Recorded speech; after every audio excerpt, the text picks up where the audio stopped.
जय गुरु गोरखनाथ जी महाराज। जय बाबा सागरनाथ गौरी गुरुदेव जी महाराज। आपके श्री चरणों में कोटि कोटि नमन।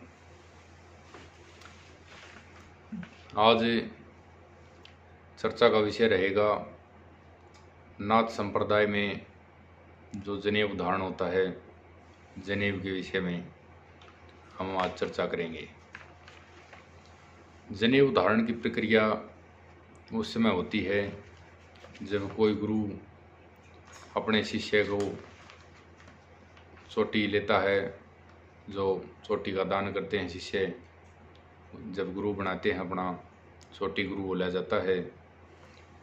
जब गुरु शिष्य की चोटी लेता है तो उस समय अपने शिष्य को जनेऊ धारण करवाता है। अब विषय है कि जनेऊ क्या है, किस चीज़ से बनता है, क्या शक्तियाँ उसके अंदर विराजमान हैं। जब गुरुदेव अपने शिष्य को जनेऊ धारण करवाते हैं तो उस समय उन्हें जनेऊ का मंत्र दिया जाता है, जो जिसे गुरुमुखी मंत्र बोलते हैं। वो मंत्र दिया जाता है, उसका उच्चारण शिष्य को करना पड़ता है। कहीं भी शिष्य जाएगा धोने पर या किसी मंदिर में देवता के जो मूर्ति होगी, स्थान होगा, उस जगह अपनी सेवा लगाएगा, जाकर पूजा करेगा, तो वह उस जनेऊ में स्थित नादी रखकर उससे पूजा करेगा। उसमें जो नाद होता है वो नाद निकाला जाता है मुख से, जो अनहद नाद का मूल रूप बताया गया है। अब बात यह है कि जनेऊ बनता किस प्रकार है। जनेऊ को बनाने की विधि काली भेड़ की जो काली ऊन होती है, यह उस ऊन से बनता है। उस ऊन को काट कर और फिर एक धागे के रूप में उसका परिवर्तन किया जाता है। अब इसका जो धागे की लंबाई बताई जाती है वो करीबन 16 हाथ बताई जाती है, और वो धागे के रूप में ऊन को परिवर्तन करके और मंत्र उच्चारण करता रहता है। जो साधक उस जनेऊ का निर्माण करता है वो जनेऊ का मंत्र का उच्चारण करता रहता है, और उच्चारण करते करते उसका बनाने की क्रिया चालू रखता है। अब 8 डोर से इसका निर्माण होता है जनेऊ का। इसके अंदर ब्रह्मगांठ लगाई जाती है और इसके अंदर पवित्री, नाद, रुद्राक्ष, मूंगा और स्फटिक ये डाले जाते हैं जनेऊ के अंदर। अब तीनों जो मनुष्य शरीर में नाड़ी होती हैं, ईड़ा, पिंगला, सुषुम्ना, इन तीनों को इसके द्वारा केंद्रित किया जाता है और मंत्र शक्ति द्वारा इनको शुद्धिकरण किया जाता है। अब जो पवित्री होती है वो शक्ति का स्वरूप बताया गया है। मूंगा जो है ब्रह्मा जी का स्वरूप माना जाता है। स्फटिक विष्णु जी का स्वरूप माना गया है। रुद्राक्ष शंकर भगवान का स्वरूप माना गया है। और जो नाद होता है वो ब्रह्मांड का जो अनहद नाद है उसकी ध्वनि निकालने के लिए लगाया जाता है।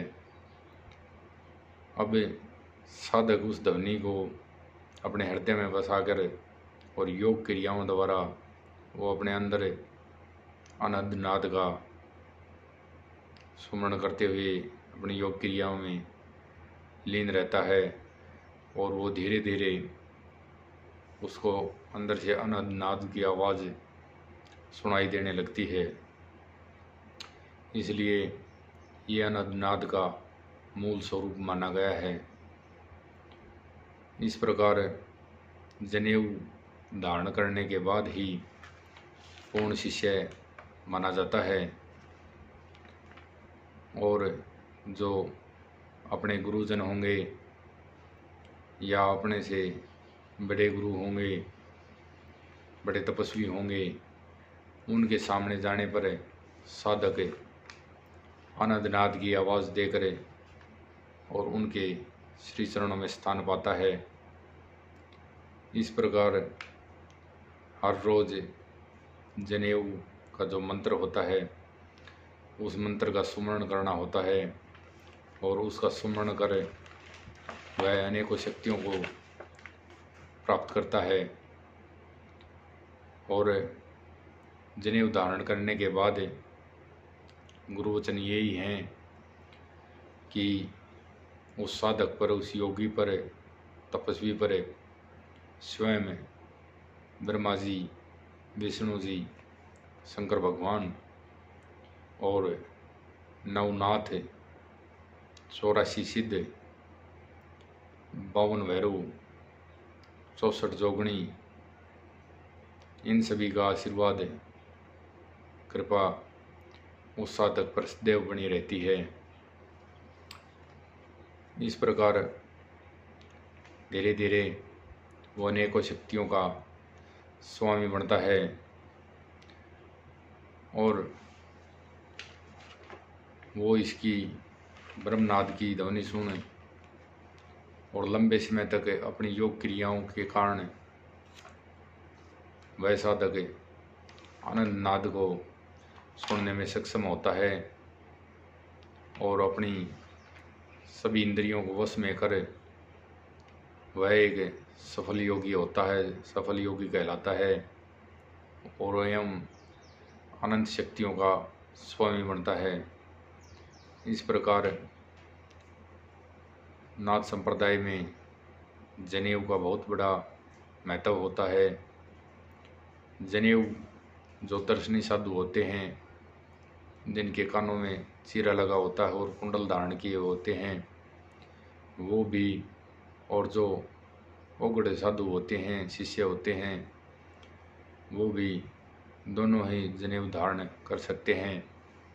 एवं जनेऊ का नियम पुगाते हुए और गुरु की आज्ञा मान, गुरु का मंत्र दिया हुआ उसका उच्चारण कर वह धीरे धीरे ब्रह्मांड में अपना नाम करते हैं और एक चरम सीमा पर पहुंच जाते हैं।